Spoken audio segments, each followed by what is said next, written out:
میری یہ ویڈیو ان تمام لڑکیوں کے لیے ہے جو کہ اس وقت کسی کی گرل فرینڈ ہونے کی لعنت میں مبتلا ہیں، اور وہ یہ سوچتی ہیں کہ یہ گرل فرینڈ بننے کے بعد یہ ہمارا جو سفر ہے وہ بیوی تک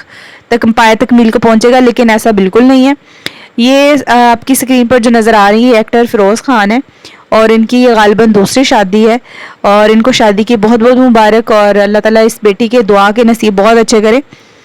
یہاں پہ جو میں مین بات کرنا چاہ رہی ہوں وہ ان کی شادی کے حوالے سے نہیں ہے، لیکن یہ ہے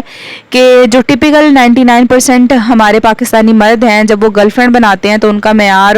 علیحدہ ہوتا ہے، اور جب وہ انہوں نے بیوی کسی کو بنانا ہوتا ہے، شادی کا سوچتے ہیں، تو جب وہ بیوی کے بارے میں سوچتے ہیں تو ان کا معیار بالکل علیحدہ ہوتا ہے۔ جب ان کو بیوی چاہیے ہوتی ہے تو باکردار اور اس طرح کی لڑکی چاہیے، مشرقی لڑکی چاہیے ہوتی ہے جس کو نہ کسی نے دیکھا ہو نہ وہ باہر کی دنیا جانتی ہو۔ لیکن جب انہوں نے گرل فرینڈ بنانی ہوتی ہے تو ان کو وہ ٹپ ٹاپ لڑکی چاہیے، اور فیشنیبل ہو، کانفیڈنٹ ہو، امبیشیس ہو، اور چار لوگوں میں اس کو بات کرنے کا پتہ ہو۔ جیسے گرل فرینڈ چوز کرتے ہیں، ہم کہتے ہیں کہ ہم لوگوں کو دکھانے کے لیے گرل فرینڈ چوز کرتے ہیں، اس طرح کا معیار رکھتے ہیں۔ لیکن جب یہی لوگ جو ہوتے ہیں اب چاہتے ہیں کہ ہم بیوی بنائیں، تو وہ یہ سوچتے ہیں کہ ہماری بیوی کو جس کو ہم نے بنانا ہے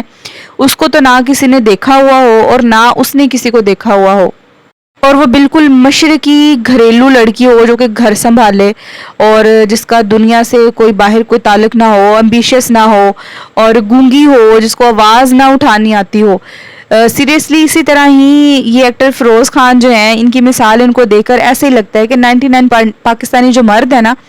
وہ انہی کے جیسے ہیں۔ اگر آپ نے دیکھنا ہے نا اس طرح کے مرد جو کہ گرل فرینڈ بناتے ہیں اور اس کے بعد شادی کرتے ہیں کسی اور معیار کی لڑکی کے ساتھ، تو یہ ایکٹر فیروز جو ہیں یہ ان کا عکس ہے ان جس طرح کے مردوں کا۔ تو ان کی سٹوری کچھ یوں ہے کہ ان کا فرسٹ جو ریلیشن شپ پبلک ہوا وہ تھا سجل علی کے ساتھ، اور کچھ دیر رہا ان کا ریلیشن شپ، اس کے بعد ان کا بریک اپ ہو گیا۔ اور بریک اپ بھی کیوں ہوا؟ کیونکہ ماشاءاللہ ہماری جو سجل علی ہیں وہ ایک کانفیڈنٹ خاتون ہے، اپنا پوائنٹ آف ویو رکھنا جانتی ہیں، اور وہ یہ جانتی ہیں کہ میں نے کس طرح کسی کی غلط بات کو آرگیومنٹ کرنا ہے کہ نہیں یہ بات غلط ہے اور اس چیز پہ کوئی کمپرومائز نہیں ہوگا۔ بیسیکلی وہ کمپرومائز کرنے والی نہیں ہے۔ جب ان کا بریک اپ ہوا تو with in a month Feroz Khan کی شادی ہوئی، اور جب فیروز خان کی فرسٹ وائف کو دیکھا گیا تو بالکل معصوم مشرقی لڑکی جیسے پاکستان کی ہوتی ہے، آپ کے لیے خاموش، صبر کرنے والی، سمجھوتے کرنے والی۔ تو انہوں نے جیسے تیسے کر کے اپنی ان کے ساتھ جتنا بھی رہی ہیں ان کے ساتھ شادی رہی ہے انہوں نے گزارا ہے۔ پھر موصوف کی جس طرح انہوں نے ایکیوز کیا ہے، وائلنس کیا ہے، انہوں نے ڈومیسٹک وائلنس کیا، ایکوزیشنز لگے ہیں فیروز خان پر۔ پھر ان کے وہاں ان سے علیزے سے 2 بچے بھی ہیں، اور پھر ان کا جیسے ڈیورس سیٹلمنٹ ہوا ہے، بیٹا ان کے پاس رہے گا، بیٹی ان کے پاس رہے گی۔ اب اس کے بعد پھر یہ انڈیا میں ایکٹنگ کرنے گئے، اور کچھ پکچرز وائرل ہو رہی تھی وہاں سے، فلرٹیشیس پکچرز تھیں، آپ کہہ لیں کہ اتنا عجیب سے طریقے کی پکچرز وائرل ہو رہی تھیں،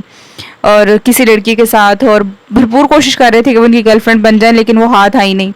پھر اب موصوف نے دوسری شادی کی ہے، اور آپ کہہ لیں کہ یہ علیزے سے بھی معصوم جو خاتون ہے انہوں نے وہ چوز کی ہے۔ بیسیکلی لگتا ہے کہ گھر والوں نے کی ہے arrange marriage, proper arrange marriage ہی لگ رہی ہے، کیونکہ جو موصوف کی خود کی پسند ہے وہ اس طرح کی تو پسند بالکل نہیں ہے۔